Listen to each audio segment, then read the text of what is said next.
At silipin naman po natin ang mundo ng celebrities. Mainit na tinutukan ng ating mga kababayan ang pagbabalik sa bansa ni Miss World 2013 Megan Young.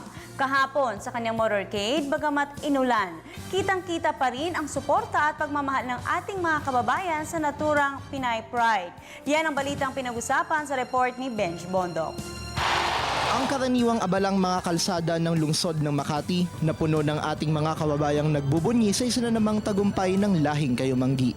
Pasado alas 2 ng hapon ng Biyernes ng umarangkada ang Victory Motorcade ni Miss World 2013 Megan Young sa kahabaan ng Buendia at Ayala Avenue.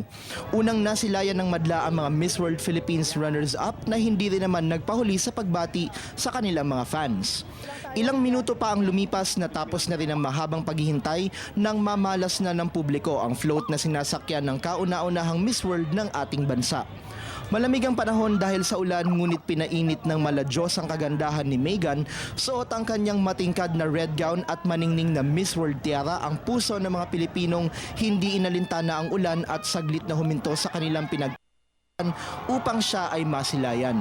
Ang ilan namang mga nasa loob ng kanilang mga opisina na kontento na sa pagdungaw at pagpapaulan ng blue confetti bilang pakikiisa sa kanilang pagbati kay Megan. Kasaysayan ngang maituturing ang tagumpay ni Miss World 2013 Megan Young bilang kauna-unahang Miss World ng ating bansa. At muli dahil sa kanyang pagkapanalo, naramdaman niya ang suporta at pagmamahal ng sambayan ng Pilipino. At dahil dito, muli nang pinatunayan sa buong mundo na ang lahing Kayumanggi, kabigha-bighani, kapuri-puri at katangi-tangi.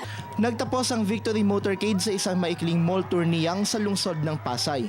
Hanggang dito ramdam na ramdam ang mainit na pagtanggap at pagkilala ng mga Pilipino sa kanyang tagumpay. Taos-pusong pasasalamat naman ang ipinahatid ni Megan sa publiko dahil sa kanilang walang patid na suporta at pagmamahal mula sa pagsali hanggang sa kanyang pagwawagi sa prestiyosong beauty pageant. Nakaka-overwhelm kasi umuulan kanina sa parada pero lumabas pa rin ang ating mga kababayan. Kahit may trabaho sila, lumabas sila. Kahit kanina gusto ko umiyak pero maraming salamat po sa inyong lahat. Kung galing talaga ako napasaya. Mahal na mahal ko po kayo. Mabuhay ang Pilipinas! Ang kanya namang mga kapwa beauty queen kabilang ang News Life anchor na si Bianca Zaldua na nawagan ng suporta para sa bagong Miss World. Well, to all of the Filipino people, maraming salamat talaga na nasuportahan niyo si Megan Young. Sana tuloy-tuloy ang suporta dahil siya ang kauna-unahang Pinoy na naging Miss World at hindi siya yung magiging huli, I'm sure. She will definitely inspire a lot of you there to be part of the beauty pageants. Kaya maraming salamat po at ipagpatuloy niyo ang suporta sa buong Pilipinas, sa lahat ng pumupunta abroad para lumaban para sa Pilipinas. Thank you so much. Para sa Telebisyon ng Bayan, Benj Bondok.